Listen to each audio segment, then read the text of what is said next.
Students, मैं आपका tutor अंकितोष Kumar अपने इस चैनल एमएस पे आपका दोबारा से स्वागत करता हूं।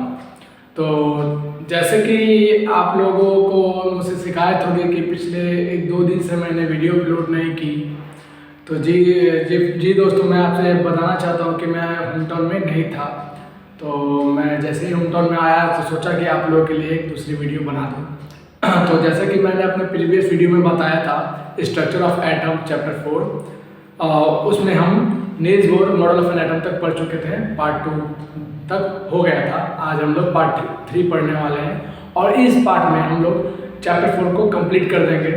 तो और वीडियो को स्टार्ट करने से पहले मैं आप लोगों से एक बार और कहना चाहूँगा कि जो भी बच्चे नए हैं हमारे चैनल पे, प्लीज़ सब्सक्राइब कर दें और नीचे बेल आइकन पे भी प्रेस कर दें ताकि जितने भी नए वीडियो मैं अपलोड करूँ ताकि उन सभी की नोटिफिकेशन आप तक जल्द पहुँचे।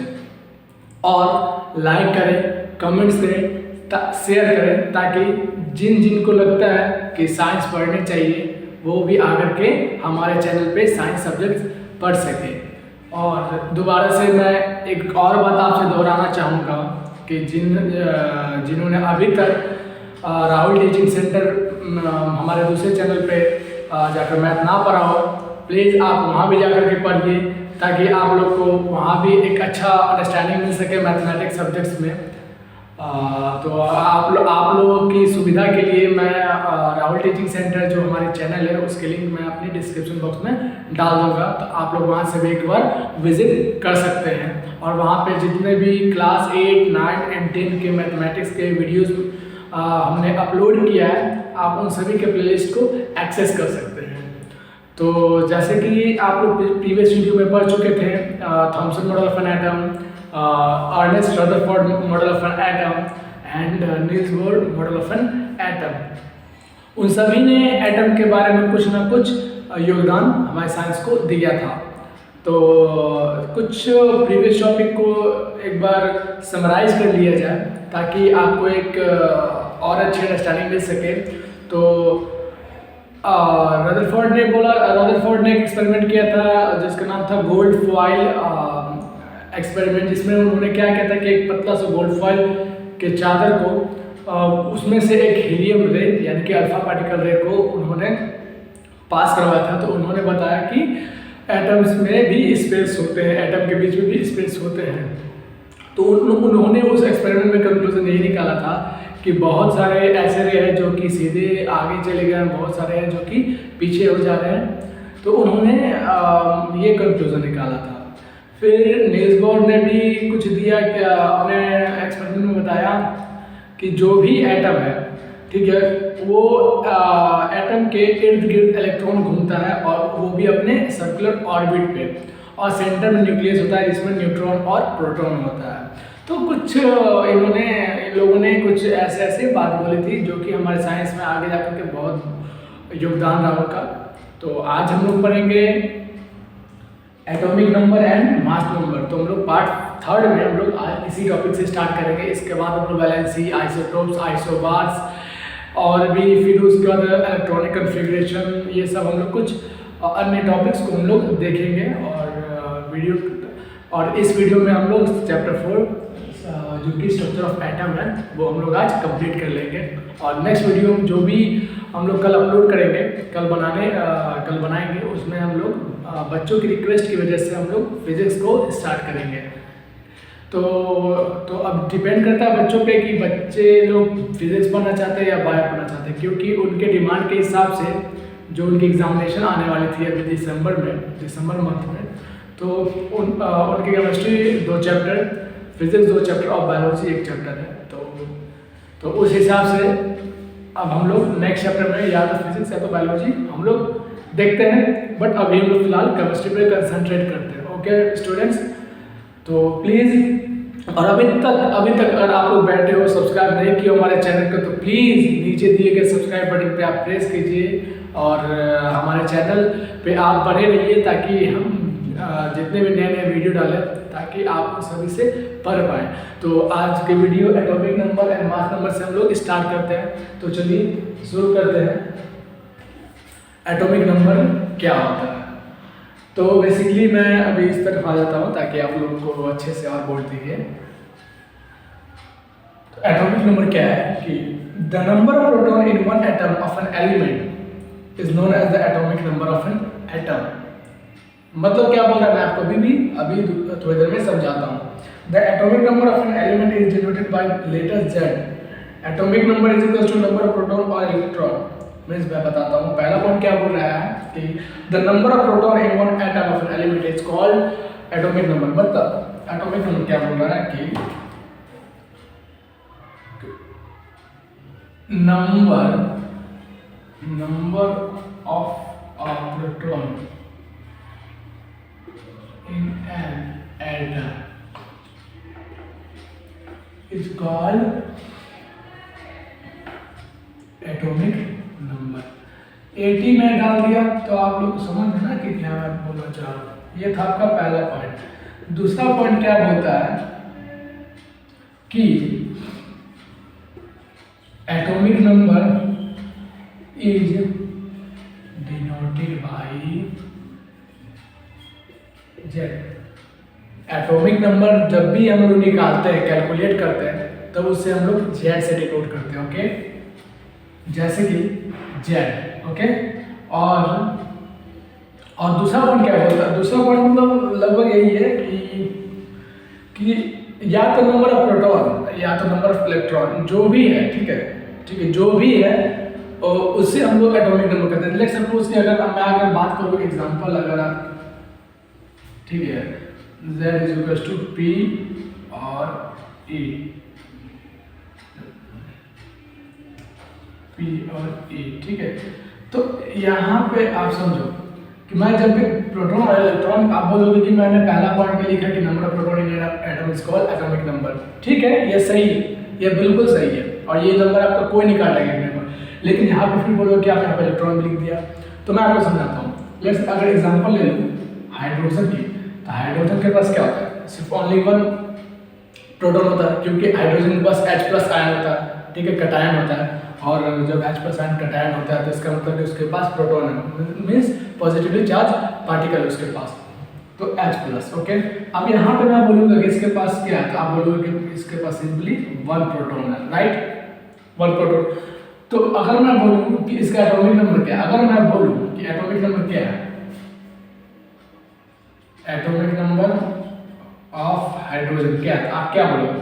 बेसिकली वन बोलोगे ना, जिसे हम Z से डिनोट करेंगे तो क्या बोलोगे? Z इज इक्वल टू 1, ठीक है। उसी केस में अगर लेट्स सपोज कि क्लोरीन -1 होता है, ठीक है, मतलब अनायन चार्ज होता है, नेगेटिवली पार्टिकल होते हैं इस पे, ठीक है। तो इस पे क्या होगा? तो आप बोलोगे भाई साहब इस पे 1 इलेक्ट्रॉन होता है, राइट। तो इसका एटॉमिक नंबर क्या हो गया? एटॉमिक नंबर क्या हुआ? एटॉमिक नंबर ऑफ क्लोरीन क्या हो गया? तब बोलोगे 1, क्या बोलोगे? तो समझ रहे हो कॉन्सेप्ट? यही कॉन्सेप्ट है, बिल्कुल यही कॉन्सेप्ट है, कोई कंफ्यूजन नहीं, कोई मिसअंडरस्टैंडिंग नहीं। उसके बाद फिर आप बोलोगे कि ऑक्सीजन का भी, तो हाँ बिल्कुल ऑक्सीजन का भी सेम रहेगा जैसा हम लोग हाइड्रोजन और क्लोरीन का निकाला है, समझे? तो कुछ नहीं, बस छोटा सा कॉन्सेप्ट था एटॉमिक नंबर का। अब हम लोग आते हैं मास नंबर पे, ठीक है। अब हम लोग आते हैं मास नंबर पे। The total number of proton and neutron present in one atom of element is called mass number, ठीक है। आपके सहूलियत के हिसाब से मैं इसको एक नोट के तौर पर लिख देता हूँ कि number of proton and neutron is called mass number, ठीक है। The mass number of an element is denoted by capital A, ठीक है, ये भी सही है। ये भी नहीं पता कि जो मास नंबर होता है, हम लोग मास नंबर को डिनोट कैसे करते हैं? Denoted by capital A। समझ में आया आप लोगों को? कैपिटल A से हम लोग मास, कहीं भी कैपिटल आप लोग को देखिए केमिस्ट्री के टर्म में, तो आप समझना कि मास नंबर और कैपिटल Z देखो तो आप लोग समझना कि एटॉमिक नंबर हम लोग को फाइंड आउट करना है। तो इसके हिसाब से फॉर्मूला क्या निकलता है? A is equal to P+N, मतलब कि A इज इक्वल टू, मतलब mass number is equal to the sum of proton and neutron, ठीक है। तो ये आप लोगों का बस बेसिक सा दो कॉन्सेप्ट है atomic number and mass number, जो कि यहाँ पे खत्म हो चुका है। अब हम लोग आते हैं electronic configuration of an element. ये एक छोटा सा टॉपिक है, ये भी आप लोग यहाँ पे देख ही लो, कोई दिक्कत नहीं है।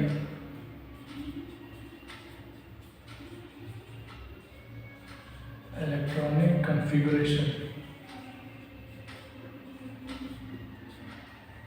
इलेक्ट्रॉनिक कॉन्फ़िगरेशन क्या होता है? इलेक्ट्रॉनिक कॉन्फ़िगरेशन ऑफ एलिमेंट, ठीक है।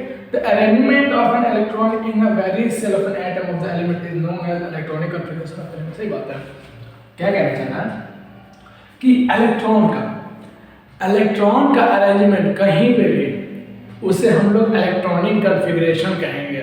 अब उस हिसाब से हम लोग एक कॉमन टर्म में अगर बोला जाए तो what do you mean by student configuration, ठीक है। तो क्या होता है स्टूडेंट का अरेंजमेंट, मतलब स्टूडेंट को सीट के हिसाब से बैठाना, उस अरेंजमेंट को हम लोग कॉन्फ़िगरेशन, स्टूडेंट कॉन्फ़िगरेशन कह सकते हैं।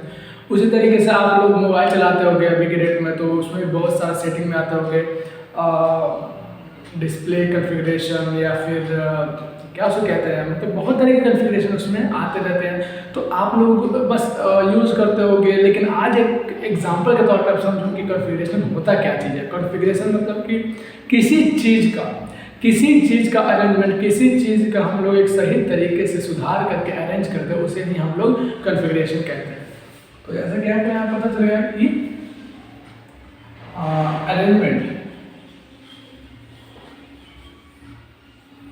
Arrangement of electron is called electronic configuration. Okay, लगता है एक खत्म होना, कोई बात नहीं। तो यहाँ पे इलेक्ट्रॉनिक कॉन्फ़िगरेशन का कॉन्सेप्ट क्लियर हो चुका है। बेसिकली अब हम लोग नेक्स्ट टॉपिक पे आने वाले हैं, जो कि है valency, means valence electron. Valency एक नया टॉपिक है, उसको हम लोग अभी पढ़ने वाले हैं। तब तक आप लोग इसे नोट्स कर लीजिए, तब तक उसका मैं इसे रख करके आप लोग नेक्स्ट टॉपिक पे आने जा रहा हूँ। आप वीडियो को पॉज करके भी आप लोग नोट्स उतार सकते हैं, ताकि आप लोग का भी समय बचे और हमारा भी समय बचे। तो आप लोग इसे नोट्स कर लीजिए। तो जैसे कि अभी हम लोग इलेक्ट्रॉनिक कॉन्फ़िगरेशन तक पहुंच चुके थे, अभी हम लोग देखने जा रहे हैं वैलेंसी, जिसे हम मतलब कि एक कॉमन टर्म हम लोग वैलेंस इलेक्ट्रॉन के नाम से भी हम लोग कह सकते हैं, ठीक है। तो अभी हम लोग जानेंगे कि वैलेंसी होता क्या है। तो आप लोग जान लीजिए कि वो इलेक्ट्रॉन जो प्रेजेंट रहता है आउटर मोस्ट सेल में, उसे ही हम लोग वैलेंसी कहते हैं, मतलब वैलेंस इलेक्ट्रॉन भी कहते हैं। और वैलेंस इलेक्ट्रॉन निकालने के प्रोसेस को हम लोग वैलेंसी कहते हैं। तो the electron which is present in the outer most shell, okay, is called valence electron, and the process in which we find out the valency of an atom is called valence process is called valency, and the electron is present is called valence electron, and the overall process in which we can conclude and we can configure the electron is called the process electronic configuration। Okay, तो अभी तक आप लोगों को मैंने इतनी सारी definition बता दी। तो अभी हम लोग वैलेंसी पे सीधा आने वाले हैं, और वैलेंसी को हम लोग जानेंगे कि आखिर वैलेंसी निकालते कैसे हम लोग। ओके, तो आप लोग की सहूलियत के हिसाब से मैं यहाँ पे एक छोटा सा नोट्स लिख देता हूँ कि वैलेंसी और वैलेंस इलेक्ट्रॉन क्या होता है। तो यहाँ क्या है कि द प्रोसेस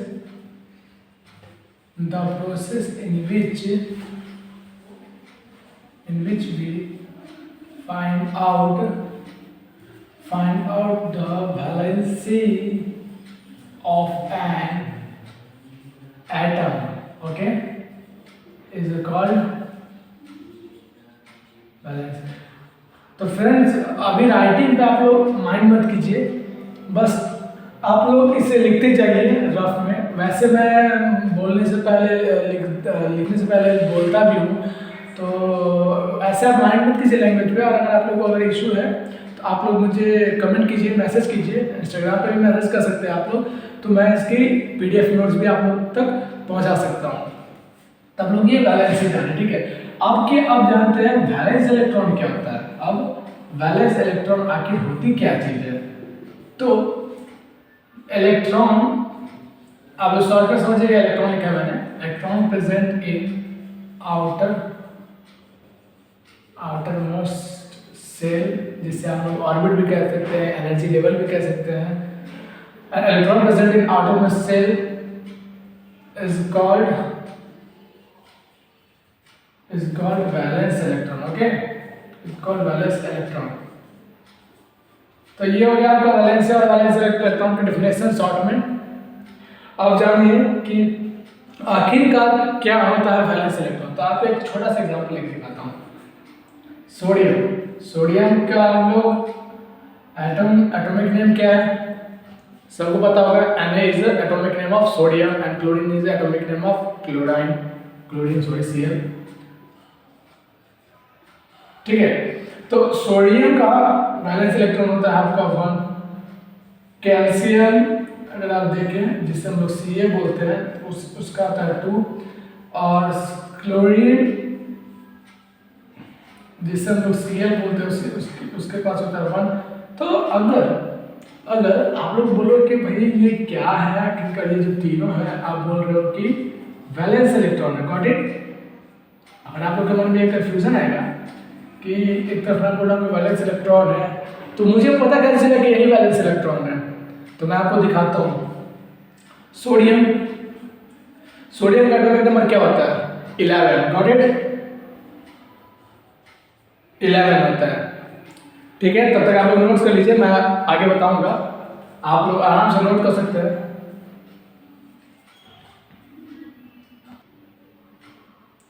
नोट हो गया होगा, तो अभी एक अच्छे फ्रेश माइंड से आप लोग जानिए कि वैलेंसी थियरी में वैलेंस इलेक्ट्रॉन निकाला जाता है कि क्या कैसे निकलता है। तो जैसे कि आप लोगों को पता है सोडियम का एटॉमिक नंबर 11 होता है। यहाँ पर लीजिए, मैं आप लोग के लिए एक और चीज लिख दिया, एटॉमिक नंबर, ताकि आप लोग को कंफ्यूजन या प्रॉब्लम ना हो। एटॉमिक नंबर क्या होता है, अगर हम लोग, आपको याद होगा Niels Bohr model of an atom अगर पढ़े थे, तो उसमें एनर्जी लेवल के हिसाब से हम लोग इलेक्ट्रॉन को अरेंजमेंट करना सीखे थे। उसमें हम लोग यहाँ देखते हैं हम लोग कि कितने ऑर्बिट्स होते हैं टोटल अभी तक, जनरली सबको पता है KLMNOP, लेकिन हम लोग फिलहाल KLMN पे कंसंट्रेट करने वाले हैं हम लोग। ओके, KLMN पे कंसंट्रेट करने वाले हैं अभी। और अभी आपको पता है कि एटॉमिक नंबर सोडियम का 11 होता है। ठीक है, तो पहला ऑर्बिट जो है K में, आपको पता होगा कि ये फिक्स्ड है 2। आप लोगों को मैंने पहले पढ़ा चुका पिछले पार्ट में कि पहला जो ऑर्बिट होता है उसमें 2 एनर्जी लेवल होता है, जिसमें 2 इलेक्ट्रॉन आता है L में, और L जो कि सेकंड होता है उसमें 8 हम लोग बैठाते हैं। ठीक है, तो अगर आप इन दोनों को ऐड करोगे तो टोटल हमारा होता है 10, लेकिन सोडियम का एटॉमिक नंबर होता है 11, बचा हमारे पास सिर्फ 1। तो यह जो 1 है, और मैंने आपको ये भी बताया था कि अगर एनर्जी लेवल से अगर कम इलेक्ट्रॉन जाता है तो वो एक तरह से स्टेबल की तरह बिहेव कर सकता है। वो एनर्जी लेवल, वो ऑर्बिट, वह सेल एक स्टेबल वे में बिहेव कर सकता है। लेकिन अगर उससे ज़्यादा अगर हम लोग स्टोर कर दें तो वो अनस्टेबल हो जाएगा। लेट्स सपोज फॉर एग्जांपल, अगर मैं यहाँ पे 2 और 8 जैसा बोल रहा है, Niels Bohr model of an atom में ये बताया गया था, इसमें 2 8 से अगर 2 8 18 बनती, जैसे कि आपको याद होगा कि 2n² के फॉर्मूला से हम निकालते थे कैसे। तो अगर आप K में देखोगे तो इसका n इसमें 1 होता है, n 2 होता है, n 3 होता है, n 4 होता है। तो अगर इसका फॉर्मूला निकालने के लिए आप ट्राई करोगे तो n कितना जाता है 1, तो 1 का स्क्वायर 1, तो 2 यहाँ पे 2 गया। उस हिसाब से फिर इसमें कितना जाएगा, तो 2 × 2⁴ मीन्स ये हो जाएगा आपका 4 और ये 2 हो जाएगा 8। उस हिसाब से यहाँ पे आता है कि n 3, तो यहाँ पे देख लो तो 2 ये हुआ 3 3 जो 9 9 2 18, तो इसमें आपका 18 आता है। 18 से यह 1 आपका कम होता है। तो ये एक स्टेबल वे में बिहेव कर सकता है कि भाई केमिकल रिएक्शन में अगर कभी प्रॉब्लम हो तो इसकी वजह से एटलीस्ट, इस वाले की वजह से एटलीस्ट ना हो। ओके, समझ गए होंगे आप लोग। तो यहाँ जो 1 है, और मैं आपको ये भी बताया कि वैलेंस इलेक्ट्रॉन उस इलेक्ट्रॉन को कहते हैं जो कि सबसे आउटर मोस्ट सेल के ऊपर वो प्रेजेंट रहे। मीन्स वह इलेक्ट्रॉन जो कि आउटर मोस्ट सेल के ऊपर प्रेजेंट रहे, उसे हम लोग वैलेंस इलेक्ट्रॉन कहते हैं। और उसी के हिसाब से हम लोग वैलेंसी को भी देख करके रखते हैं कि भाई इस एटम का ये वैलेंसी होगा, इस एटम का वो वैलेंसी होगा। अभी ये वैलेंस इलेक्ट्रॉन जाना, उसके बाद फिर वैलेंसी के ऊपर आते हैं हम लोग। तो इसके आउटर मोस्ट शेल में कितना इलेक्ट्रॉन बचा, ये आपका वही बचा, ठीक है। तो ये आपका वैलेंस इलेक्ट्रॉन हो गया आपका सोडियम का, जो कि मैंने यहाँ पे लिख रखा था, ठीक है। अब कैल्शियम की बात पे आते हैं, तो चलिए मैं अब कैल्शियम के ऊपर भी एक छोटा सा देख लेते हैं एग्जांपल, ठीक है। कैल्शियम का एटॉमिक नंबर क्या होता है, जल्दी से। Hydrogen, helium, lithium, beryllium, boron, carbon, nitrogen, oxygen, ठीक है, फ्लोरीन, नियॉन, सोडियम,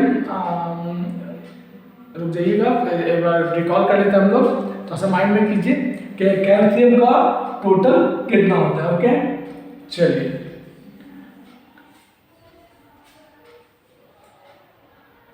ओके, चलिए देखो मिल गया क्लोरीन कैल्शियम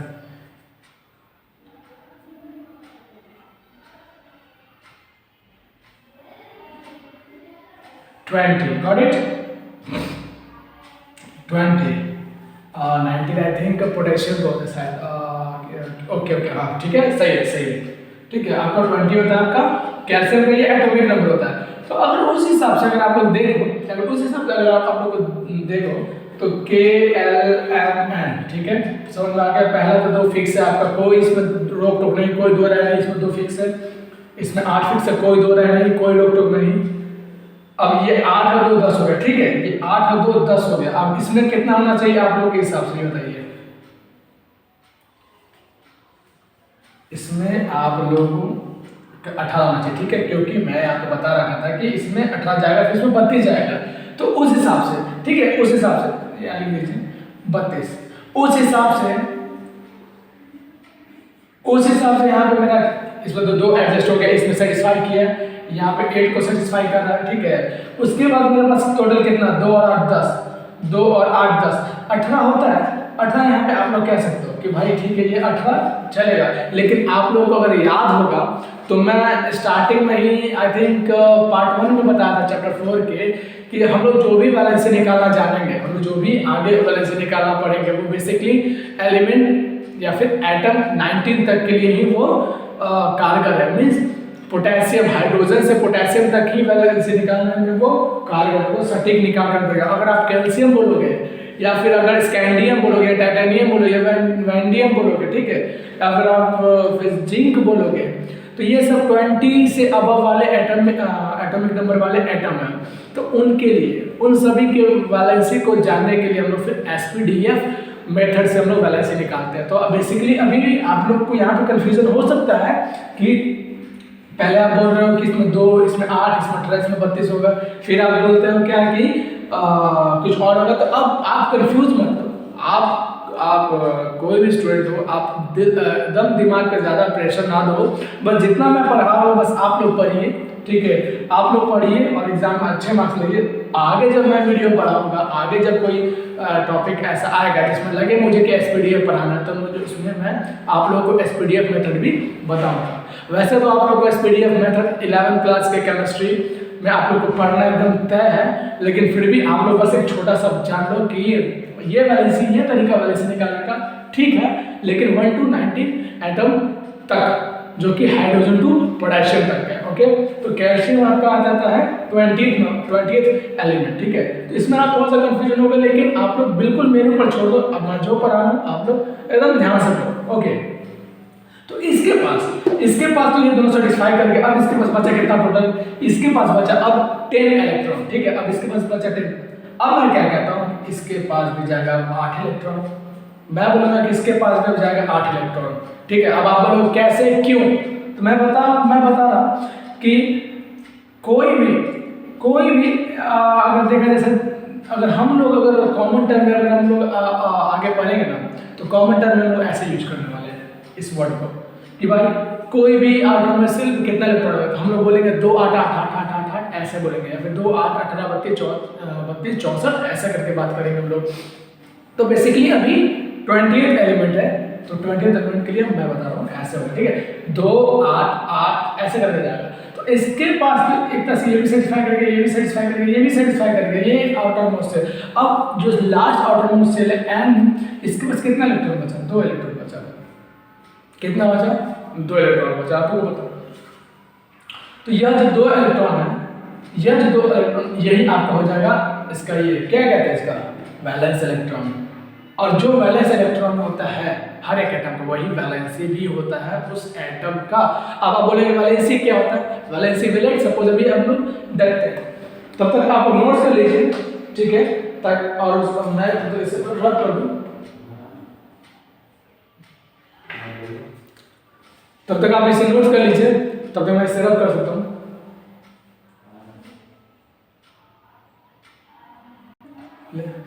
तो यहाँ पे वैलेंसी वैलेंस इलेक्ट्रॉन तक जान चुके थे। अब हम लोग पढ़ेंगे, जानने वाले हैं कि वैलेंसी कैसे निकालते हैं, कैसे किस तरह से फाइंड आउट करते हैं। बेसिकली आप लोग यहाँ देख चुके थे K11 मेथड के थ्रू, लेकिन अब एक रफ आइडिया ले लीजिए कि क्या होता है। तो हाइड्रोजन का हम लोग निकालने वाले कि वैलेंसी क्या होता है। तो हाइड्रोजन का एटॉमिक नंबर क्या होता है, सबको पता है 1 होता है, ओके। तो 1 हाइड्रोजन एटॉमिक नंबर का हम लोग वैलेंसी निकालने हम लोग जा रहे हैं। तो बेसिकली ये देखिए, ये हमारा न्यूक्लियस था जिसके अंदर न्यूट्रॉन प्लस प्रोटॉन रहता था, और इसके ऑर्बिट को हम लोग इलेक्ट्रॉन को मूव करवाते थे, रिवॉल्व करवाते थे। तो कुछ इस तरीके का, ठीक है, कुछ इस तरीके का हम लोग फिगर बनाते थे। तो हाइड्रोजन का एटॉमिक नंबर क्या है, एटॉमिक नंबर 1 हो गया आपका। तो इसके पास कितना टोटल इलेक्ट्रॉन है, मैं आपको क्या बोला कि एटॉमिक नंबर क्या होता है, atomic number is equal to number of proton और number of electron is called atomic number. तो या तो प्रोटॉन है उसके पास या तो इलेक्ट्रॉन है, तो वो दोनों ही एटॉमिक नंबर कहलाता है।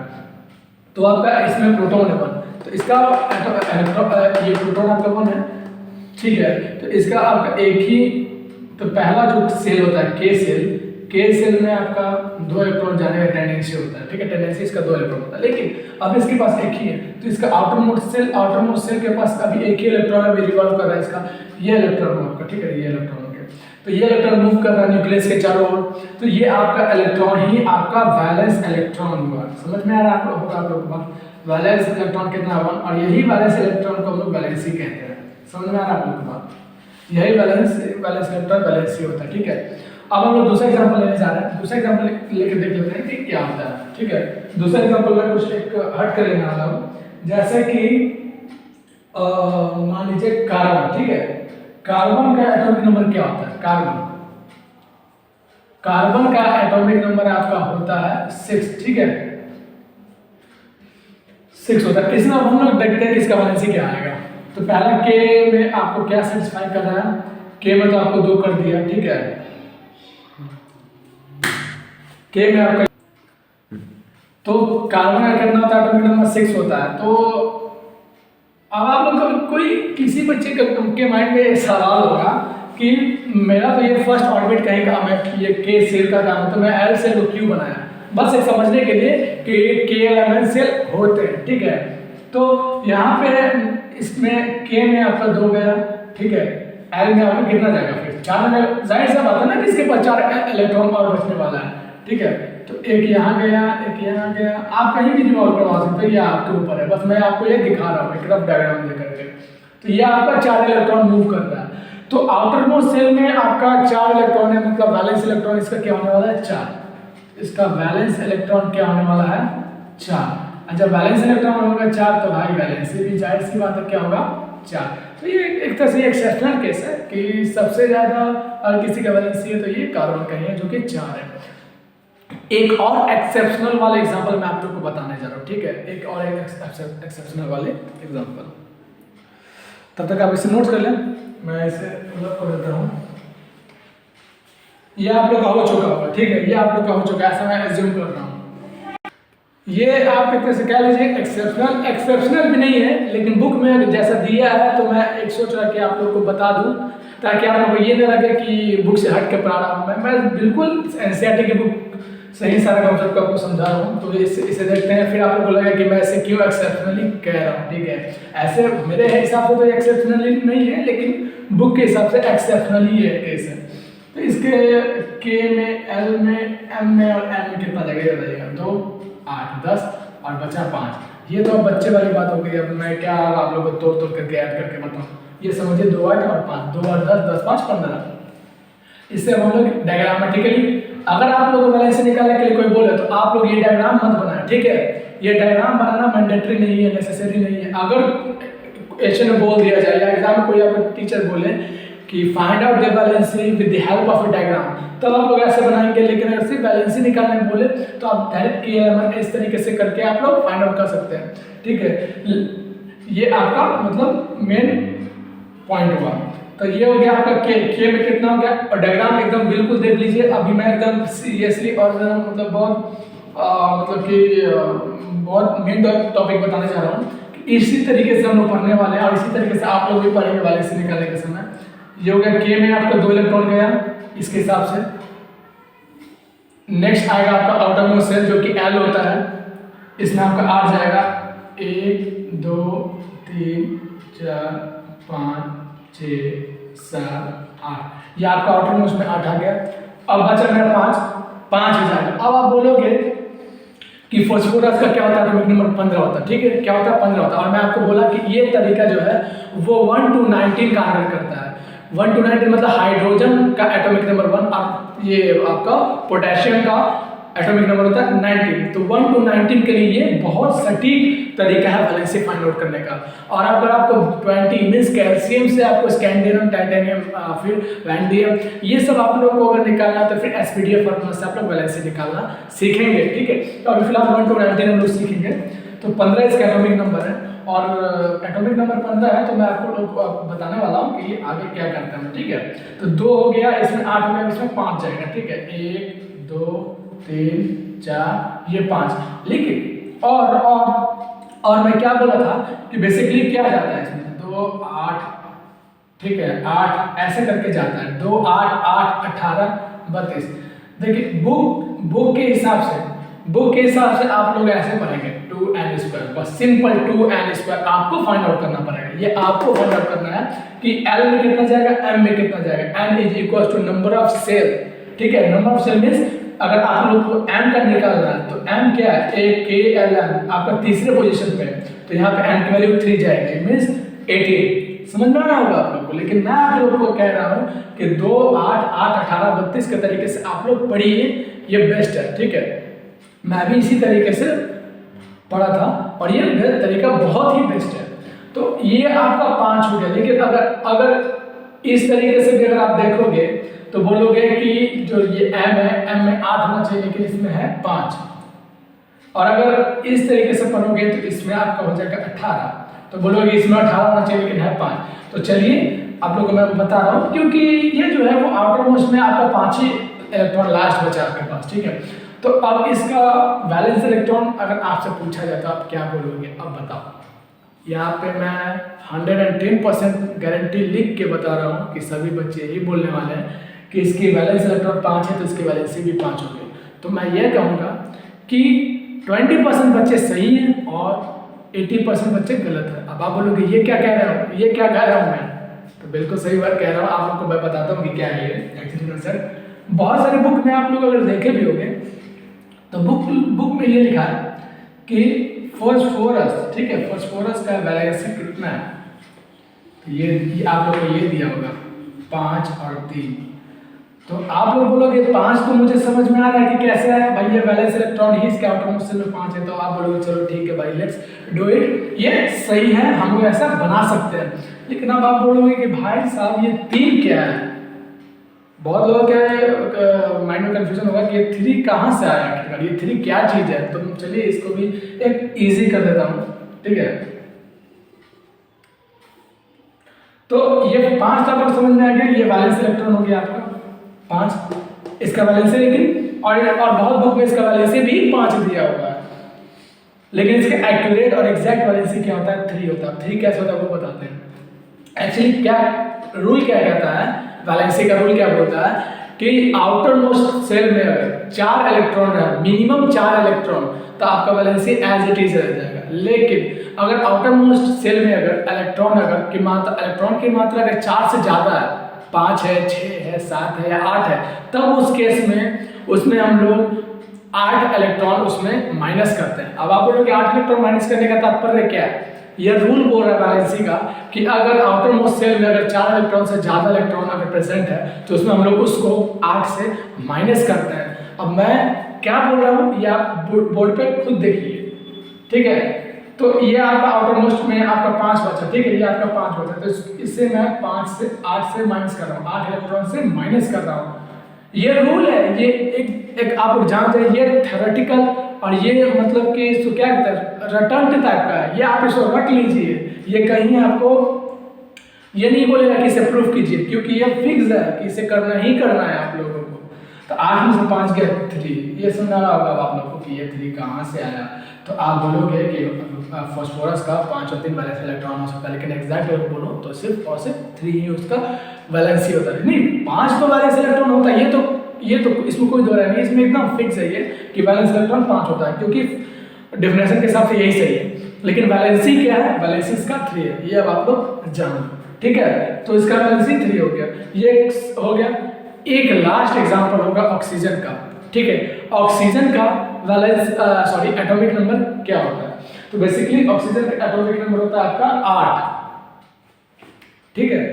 तो 8 होता है, तो उस केस में आप लोगों को भी पता होगा कि 8 में क्या होगा, K में L में 2 जाएगा 6 जाएगा, सिंपल है।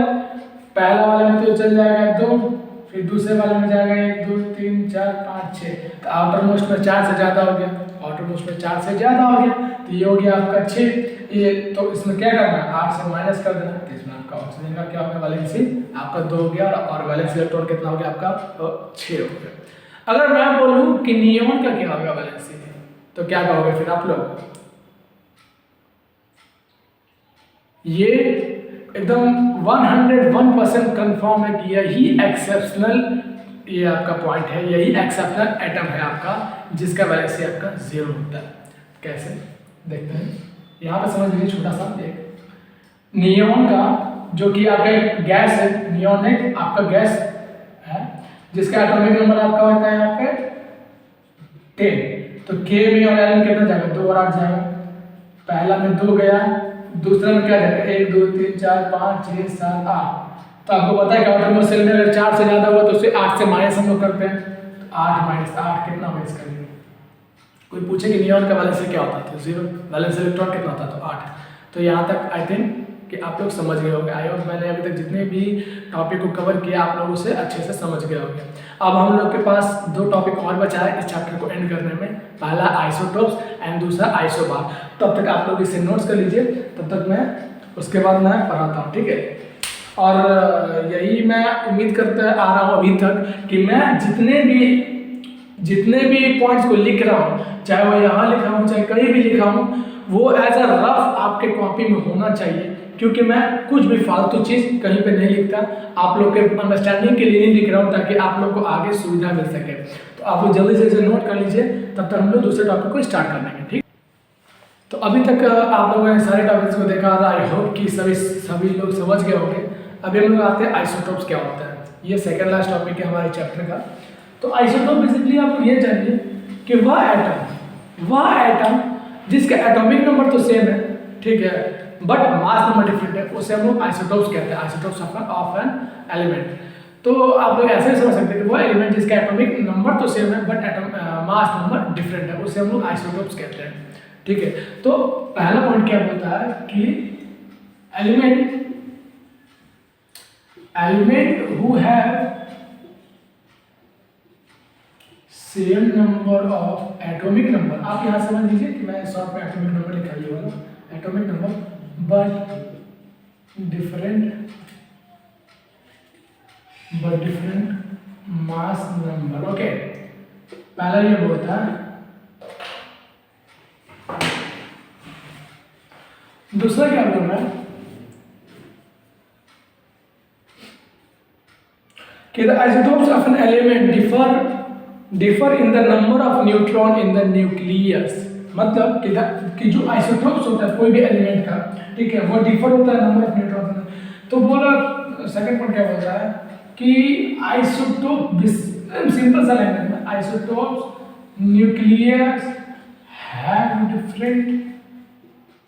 हैव डिफरेंट, ये डिफरेंट है, ठीक है, डिफरेंट नंबर ऑफ न्यूट्रॉन। बस सिंपल आप बस जान लीजिए क्या होता है कि आइसोटोप्स का जो न्यूक्लियस होता है उसमें डिफरेंट नंबर ऑफ न्यूट्रॉन्स होते हैं सभी के, ये हो गया। अब कुछ एग्जांपल आप जान लीजिए कि आइसोटोप्स तो अब एक बेसिक सा एग्जांपल लेते हैं हम लोग। कार्बन 12 क्या होता है, कार्बन 14 क्या होता है, ठीक है। तो मेरे आईटी के हिसाब से मुझे जहाँ तक पता है कि कार्बन 12 हम लोग यूज़ करते हैं पेड़ के लाइफ टाइम को हम लोग जानने के लिए कि कौन सा पेड़ कितने साल पुराना है। तो इस तरीके के हम लोग फिर carbon isotopes of carbon use करते हैं। तो चलिए देखते हैं कुछ एग्जांपल्स। जैसे क्लोरीन का हम लोग देखते हैं पहले। तो क्लोरीन 2 होता है, तो क्या होता है, एटॉमिक नंबर तो सेम होता है, ठीक है, एटॉमिक नंबर सेम होता है बट मास नंबर डिफरेंट होता है, ठीक है। ये मास नंबर हो गया, ये एटॉमिक नंबर हो गया, तो ये आइसोटोप्स हो गया। कार्बन का ये होता है, ये तो सेम होता है बट ये 12 होता है, ये 14 होता है। और एक और आता है कार्बन का आइसोटोप्स, ये हो गया आपका 13 का, ठीक है। ये आपका 13 कार्बन का आइसोटोप्स 3 होता है, क्लोरीन का तो 2 होता है, ऑक्सीजन का आपका 3 होता है, नियॉन का आपका 3 होता है। तो ये सब आइसोटोप्स हो गए, ये सब सिंपल सा आइसोटोप्स हो गया। तो अब आप बोलोगे कि भाई हम लोग एटॉमिक एटॉमिक मास हम लोग क्या लें। तो एटॉमिक मास हम लोग क्या करते हैं कि इन दोनों आइसोटोप्स के एवरेज जो भी मास निकलता है ना, जो भी मास नंबर निकलता है उसी को हम लोग फिर एटॉमिक मास के तौर पर हम लोग यूज करते हैं। कार्बन का भी सेम चीज़ है, सेम सीन है, इसके भी तीनों को हम लोग एवरेज निकालते हैं, फाइंड आउट करते हैं। जैसे कि अगर आप बोलोगे तो क्लोरीन जो होता है 3:1 के फॉर्म में आपका होता है, प्रेजेंट रहता है, ठीक है। जिसका आपको पता है कि इसका क्लोरीन 1735 का आपका मतलब इसका क्लोरीन ये जो आइसोटोप्स है इसका मास क्या है 35 और इसका मास क्या है इसका इस वाले आइसोटोप्स का 37। तो अगर आप देखोगे तो जो 3:1 के टर्म में रहता है, तो अगर मैं बोलूँ तो 35 ऑफ कितना हो जाता है आपका 75/100। अब आप बोलोगे 75 कैसे निकाला मैं, अब आप बोलोगे कि 75 कैसे निकाला, तो उसके लिए बता दूं कि जो 3:1 है अगर इसे कैलकुलेट करोगे तो टोटल 100 में टोटल कितना, अगर 100 को अगर 4 से, क्योंकि 3 + 1 4 हो जाता है, तो 4 से डिवाइड करोगे तो ये एक सेक्शन जो है वो एक सेक्शन 25 के टर्म पे वो गिरता है, ये गिनाता है। तो 25 को अगर 3 से गुना करोगे यहाँ पे तो 75 आ जाएगा, और 25 को 1 से गुना करोगे तो 25 आ जाएगा। यहाँ पर हम लोग इसीलिए 75 और 25 के टर्म में तोड़ेंगे, ठीक है। और इसका एडिशन करो, अगर इसको हम लोग एक सोल्यूशन दोगे ना, अगर इसका सोल्यूशन करोगे तो आ जाएगा 119/4 + 37/4, इसका आ जाता है 142/4, ठीक है। तो अगर इसको सॉल्व करोगे आप तो इसका कुछ ऐसा आएगा 35 म्यू, ये हो जाएगा आपका एटॉमिक, ये हो जाएगा आप लोग का एटॉमिक मास, ठीक है। आप समझो ये हो जाएगा आप लोग का एटॉमिक मास। तो यहाँ तक आप लोग का आइसोटोप्स का कॉन्सेप्ट क्लियर हो गया होगा। अब हम लोग पढ़ेंगे आइसोबार्स के बारे में। तो जैसे कि अभी तक आप लोगों ने देखा आइसोटोप्स के बारे में पढ़ा, ये कुछ एग्जांपल है कि किस एलिमेंट के आइसोटोप्स किस चीज़ में काम आते हैं। तो यूरेनियम का आइसोटोप जो है वो फ्यूल में काम आता है, जो कि न्यूक्लियर रिएक्टर का जो फ्यूल होता है उसके तौर पे हम लोग यूरेनियम का आइसोटोप्स को यूज करते हैं। कोबाल्ट को हम लोग जो कैंसर के का ट्रीटमेंट होता है, जो कैंसर पेशेंट होता है उनका जो ट्रीटमेंट होता है वो हम लोग कोबाल्ट के आइसोटोप्स के यूज से हम लोग ट्रीटमेंट करते हैं। और जो आयोडीन होता है वो गोइटर, जो जिसे हम लोग एक कॉमन टर्म में जो कहते हैं घेगा, जो नहीं गला में निकल जाता है उससे हम लोग गोइटर करते हैं, तो उसके हम लोग ट्रीटमेंट में हम लोग आयोडीन का यूज़ करते हैं। अब हम लोग आते हैं आइसोबार्स पे। तो आइसोबार होता क्या है, just opposite of isotopes. Isotopes में क्या था कि having the same number of atomic number but different of mass number. इसमें उल्टा कि having the different number of atomic number but the same number of mass number. तो कैसे भाई, ये देख लेते हैं। पहला पॉइंट क्या है, डिफरेंट एटॉमिक नंबर, ठीक है, बट सेम मास नंबर, समझा। और पहला पॉइंट हो गया आपका ये। दूसरा पॉइंट पे आपको मैं एग्जांपल डायरेक्ट ले लेता हूँ। एग्जांपल क्या है कि अगर आप आर्गन को लेते हो, ठीक है, आर्गन जिसका एटॉमिक नंबर 18 होता है, जिसका एटॉमिक नंबर 18 होता है, और कैल्शियम ले लो जिसका एटॉमिक नंबर 20 होता है, तो दोनों का एटॉमिक नंबर तो बहुत डिफरेंट है। लेकिन अगर इसका मास अगर बोलोगे तो आर्गन का भी 40 होता है और कैल्शियम का भी 40 होता है। तो ये एक आइसोबार्स हुआ, ये एक आपका एग्जाम्पल आइसोबार का हुआ। तो बेसिकली आइसोबार्स में उतना कुछ खास नहीं पढ़ना, बस आप लोग एक छोटा सा डिफिनेशन जानना है कि आइसोबार्स होता क्या है। तो अभी तक आप लोगों ने आइसोटोप्स देखा, आइसोबार्स देखा, फिर हम लोगों ने वैलेंस इलेक्ट्रॉन निकालना जाना, वैलेंसी क्या होता है वो जाना, फिर हम लोगों ने एटॉमिक नंबर जाना, मास नंबर क्या होता है ये सब जाना। तो आई होप कि मैंने अभी तक जितने भी वीडियो को पढ़ा, जितने भी टॉपिक को कवर किया, आप सभी वीडियो को देख चुके होंगे और सभी टॉपिक को अच्छे से समझ चुके होंगे। तो जैसा कि आप लोगों को मैं बताया था कि हम लोग इस पार्ट में हम लोग चैप्टर 4 स्ट्रक्चर ऑफ एटम को खत्म कर देंगे, और जैसा कि वही हम लोग ये खत्म कर चुके हैं। अब हम लोग नेक्स्ट जो भी वीडियो बनाएंगे वो या तो फिजिक्स पे भी बना सकते हैं या फिर बायोलॉजी पे भी बना सकते हैं। तो जैसा कि आप लोग का मैसेज होगा, जैसा आप लोग का वोटिंग होगा कि किन बच्चों को फिजिक्स पढ़ना है, किन बच्चों को बायोलॉजी पढ़ना है, तो प्लीज़ आप मुझे मैसेज कीजिए, कमेंट कीजिए, और इंस्टाग्राम पे भी आप लोग मैसेज कर सकते हैं ताकि मुझे पता चले कि नेक्स्ट वीडियो में मुझे क्या आप लोग को पढ़ाना है आप बच्चों के लिए। तो फिर से ठीक है, थैंक यू दोस्तों हमारे इस चैनल पे बने रहने के लिए। और अगर आप लोग नए हैं तो प्लीज़ सब्सक्राइब कर दीजिए, लाइक कीजिए, कमेंट कीजिए और शेयर भी कीजिए ताकि बहुत सारे बच्चे हमारे इस वीडियो को देख सकें। और सपोर्ट कीजिए ताकि मैं और अपने इस चैनल पे और आप लोगों को अच्छे और सब्जेक्ट के बारे में पढ़ा सकूँ, जैसे फिजिक्स हो गया, बायोलॉजी हो गया, मैथमेटिक्स भी हो सकता है, इन फ्यूचर हम लोग पढ़ा सकते हैं। लेकिन फिलहाल अभी आप लोगों को अगर मैथ पढ़ना है तो हमारे दूसरे चैनल राहुल टीचिंग सेंटर पे आप लोग जा सकते हैं, वहाँ पर पढ़ सकते हैं। डिस्क्रिप्शन बॉक्स में आपको उस चैनल की लिंक भी प्रोवाइड कर दी जाएगी। और आप लोग के सहूलियत के हिसाब से अगर आप लोग चाहो तो मुझे मैसेज कीजिए, मैं सभी नोट्स के PDF फॉर्मेट को भी आपको भेज सकता हूँ। तो thank you friends, have a nice day.